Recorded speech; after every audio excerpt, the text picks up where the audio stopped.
Bonjour et bienvenue dans cette nouvelle vidéo. Alors aujourd'hui on va voir comment prendre plus facilement sa place parmi les autres. Ça rejoint encore le concept de confiance en soi.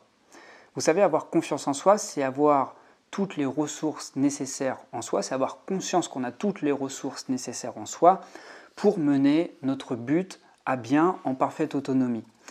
Et souvent lorsqu'on pense qu'on manque de ressources, c'est là où on commence à perdre confiance en soi. Et à partir de ce moment-là, on est beaucoup plus dans l'évitement, on est beaucoup plus dans la fuite du problème. Et on commence à temporiser nos actions, on commence à prendre beaucoup plus de recul. Et plus on prend de recul, plus on remet à plus tard des actions.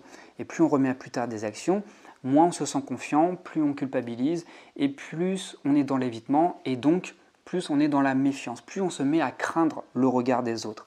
Et à force de trop craindre le regard des autres, on se met à avoir un jugement sur les autres, puisque notre mental se met à supputer des choses sur ce que les autres pourraient dire de nous. D'accord ? Donc tout ça, c'est dans notre tête. Ce n'est pas la réalité.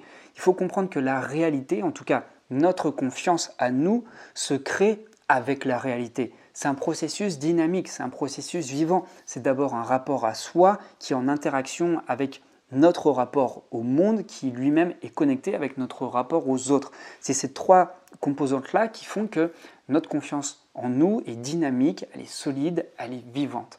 Alors, qu'est-ce qui va vous aider à prendre votre place parmi les autres? Qu'est-ce qui va vous aider à vous sentir à l'aise? C'est d'abord être vous-même. Et le souci, lorsqu'on essaie de coller à une image et qu'on n'est pas confiant, c'est de coller à une norme qui n'est pas la sienne. Et c'est souvent ce qu'on voit comme bullshit sur les réseaux sociaux, lorsque, surtout tout ce qui est formation en séduction, on nous apprend un modèle de réussite, un modèle de confiance, c'est-à-dire être fort, être absolument solide, ne surtout pas être vulnérable, attention, il ne faut surtout pas être faible, et surtout adopter une norme extérieure, comme si la confiance en soi, qui est valorisée par cette société de la performance, comme si cette confiance en soi, c'était une compétence qu'il fallait acquérir, comme si c'était une fin en soi. Mais il faut se réveiller, la confiance en soi, c'est ni une compétence, c'est ni une fin en soi, c'est un moyen de nous accompagner pour arriver à nos fins, c'est un moyen d'évoluer avec aisance, avec nous-mêmes, avec notre rapport au monde, avec nos rapports avec les autres dans nos relations. La confiance, c'est quelque chose qui vient nous apporter la certitude qu'on est sur la bonne route, qu'on est aligné avec nos valeurs, avec nos intentions, avec nos désirs, avec nos rêves. Lorsqu'on est confiant, on est aligné avec tout ça. Le problème, c'est que on nous vend tellement que la confiance, c'est quelque chose d'extérieur, quelque chose qu'il faut aller décrocher, et qu'une fois que nous détenons cette confiance, une fois que cette confiance est fixe, elle est là, elle est présente en nous, elle ne nous quittera jamais. Mais non, la confiance, c'est pas fixe. Comme je l'expliquais dans les vidéos précédentes, la confiance, c'est comme la vie, c'est du mouvement, ça bouge. Il y a le mouvement des marées, il y a les mouvements de la Terre autour du Soleil. Rien n'est permanence. Et la vie est impermanence. Le présent lui-même nous file entre les doigts parce qu'il est complètement impermanence. Et c'est souvent pour ça qu'on se sent décontenancé par le moment présent, parce qu'il nous file entre les doigts et on ne peut pas le capturer. Une fois qu'on essaie de le saisir, c'est plus du présent, c'est du passé. Si c'est des projections, c'est du futur. S'intégrer au présent, accepter la valeur du présent qui se veut muable, qui se veut dynamique, qui se veut en mouvement permanent, c'est accepter d'être dans la vie, d'accord ? Donc si on veut avoir confiance dans les autres, c'est accepter qu'il y ait une part d'imprévu. Et c'est accepter aussi d'honorer sa propre norme. Alors la propre norme, c'est quoi ? C'est votre personnalité, c'est vous, ce sont vos valeurs, ce sont vos préférences, ce sont vos goûts, ce sont vos rêves, ce sont les choses sur lesquelles vous allez être absolument intransigeant. Et si, lorsque vous êtes avec des personnes, vous adhérez à la norme dominante. La norme dominante, c'est quoi ? Ce sont les valeurs qui sont véhiculées par la société.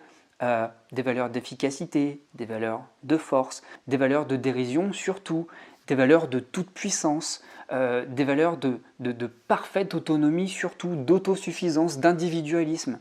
Si on accepte d'avoir un regard nuancé sur ses valeurs, de s'extraire de ses valeurs et d'avoir son propre avis à soi, même si ce n'est pas un avis qui séduit l'opinion générale. Au moins, vous avez l'audace de vous afficher, de vous affirmer tel que vous êtes, avec votre propre singularité. Alors je peux comprendre qu'avoir des divergences d'opinion, ça peut créer des zones de friction, ça peut vous faire sentir insécure. Mais c'est hyper important si vous voulez avoir confiance en vous, c'est d'abord de créer un contact avec vous-même.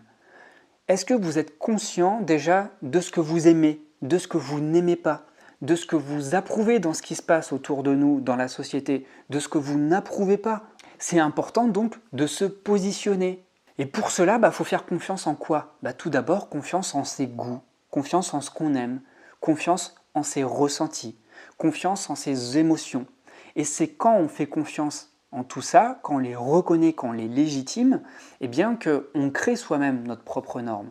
Et déjà, être en accord soi-même avec ce qui est important pour nous, avec ce qui fait sens, avec ce qui rime, avec plaisir pour nous, c'est déjà se créer un socle de base qu'on va pouvoir affirmer beaucoup plus facilement avec le monde, donc notre positionnement dans le monde, mais aussi dans nos relations. Quand on a perdu le lien avec nos buts, eh bien, il est difficile d'affirmer notre désaccord en gardant à l'esprit notre vision. Quelle est votre philosophie de vie? Quelle est votre vision de la vie? Quelle est votre manière d'être par rapport au présent? Comment vous envisagez le futur? Tout ça, ce sont des questions à se poser. Donc comprenez bien que pour prendre votre place parmi les autres, c'est déjà se poser toutes ces questions-là qui vont concourir à la place que vous allez prendre vous-même, vous, ici et maintenant, avec vous-même. Est-ce que vous décidez de vous autoriser à être avec vous-même? Ça commence par ça, trouver sa place. C'est s'autoriser à être soi-même. C'est s'accorder de la valeur, s'accorder de l'estime. Et pour s'accorder de la valeur et de l'estime, il faut, dans un premier temps, s'accorder de l'attention. Est-ce que vous prenez suffisamment de temps pour savoir ce que vous aimez faire, ce qui vous fait du bien? Mais vraiment des choses constructives. On ne parle pas de passivité ou de procrastination, à rester, à chiller avec toujours les mêmes amis, les mêmes personnes, ou regarder toujours le même type de série, à rester dans son canapé.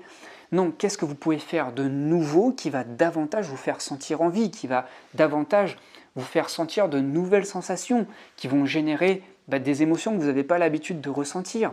Quelles sont ces nouvelles choses qui vont vous faire sentir plus grand, plus vivant, plus fort? C'est ça qui va vous aider à vous affirmer, à prendre plus de place. C'est d'abord en créant de la relation avec soi-même que vous allez pouvoir à nouveau reprendre une nouvelle place dans le monde. Affirmez-vous auprès de vous-même et vous arriverez à vous affirmer beaucoup plus facilement par rapport au monde. Vous vous êtes bloqué, vous ne savez pas quoi faire, n'hésitez pas. Ne restez pas dans votre coin, allez expérimenter, parce que moins on se demande ce qu'on aime, moins on se demande ce qu'on veut faire, et moins on sait ce qu'on veut. Alors si là je vous le demande tout de suite et vous ne savez pas de panique, c'est normal, ça fait peut-être un peu trop longtemps que vous vous êtes coupé de vous-même. Mais avoir suffisamment de confiance en soi, c'est se connecter à soi, c'est se créer du contact avec soi-même. Alors, vous avez perdu le contact avec vous-même, pas de panique, mettez en place des micro-actions. Allez tester ce qui se passe autour de chez vous. Suivez votre intuition. Elle vous guide où? Elle vous guide vers des chemins en randonnée, elle vous guide vers un club de cinéphiles, elle vous guide vers des caves à vin qui organisent des séances de dégustation. Bref, vous l'avez compris, sans expérimenter les choses, vous n'allez pas pouvoir créer du contact avec vous-même. Vous êtes obligé d'aller expérimenter pour mieux savoir ce que vous aimez. Si vous savez déjà ce que vous aimez, c'est tant mieux. Si vous avez déjà suffisamment expérimenté la vie, les choses, vous-même, eh bien c'est tant mieux, vous savez vers où vous devez aller. Par contre, si c'est encore trop flou, eh bien allez tâtonner. Et de toute façon, plus vous allez être dans le mouvement, plus vous allez avoir de clarté sur ce que vous aimez, sur ce que vous n'aimez pas. Et pour revenir à notre positionnement par rapport aux autres, puisqu'on est connecté à soi, puisqu'on connaît nos goûts, puisqu'on sait ce qu'on n'aime pas, puisqu'on connaît nos valeurs, puisqu'on connaît nos rêves, nos ambitions, les intérêts qu'on a pour la vie, pour les choses, eh bien c'est plus facile de créer un climat décontracté autour de soi, parce que quelque part on permet aussi aux autres d'affirmer leurs opinions. Parce que vous-même, en faisant la démonstration de votre propre singularité, vous permettez aux autres aussi d'admettre qu'on n'est pas parfait, d'admettre qu'on peut se tromper, d'admettre que on n'adhère pas forcément à la norme générale et que c'est OK et que heureusement qu'il y a cette pluralité d'avis, qu'il y a cette pluralité d'opinions, que nous-mêmes, nous sommes aussi des êtres paradoxaux. Il y a plein d'intérêt à accepter notre propre singularité et en plus, lorsqu'on s'accepte soi et qu'on ose enfin être soi-même, il y a quelque chose de très jouissif parce que on est nous-mêmes, on se permet d'être nous-mêmes et on est validé en plus par le regard des autres à l'extérieur, qui quelque part envie notre position, envie cette liberté qu'on se donne d'être nous-mêmes. Donc n'hésitez pas, vous vous donnez une chance à vous, vous donnez une chance aux autres, et en plus, de par ce que vous renvoie les autres, vous allez vous rendre compte que vous n'allez plus être dans la crainte du regard des autres, mais au contraire, vous allez susciter du respect et de l'admiration par rapport aux autres qui vont trouver courageux vos prises de position. Vous ne prenez pas position pour prendre position, vous prenez juste votre position, vous créez vous-même votre place. Donc c'est votre tour, à vous de jouer. Si vous voulez qu'on bosse là-dessus, n'hésitez pas. On peut se faire un coaching ensemble, vous avez juste à cliquer sur le premier lien dans la description de la vidéo. Là-dessus, je peux vraiment vous aider, que ce soit dans votre famille, que ce soit avec vos amis, que ce soit au travail, que ce soit dans votre relation amoureuse. C'est essentiel de ne jouer d'autres rôles que le vôtre. Je vous remercie beaucoup d'avoir suivi cette vidéo. Moi, je suis en plein tournage de formation. C'est peut-être pour ça que vous me voyez un peu fatigué, que vous me voyez peut-être un petit peu speed aussi dans le débit de ma parole. J'enchaîne beaucoup les vidéos là. J'ai passé toute la journée à tourner. Vous voyez ici, il y a le tableau, le paperboard sur lequel je fais toutes les vidéos pour la formation qui va sortir très prochainement. C'est très imminent et ça va être sur la confiance en soi. Voilà.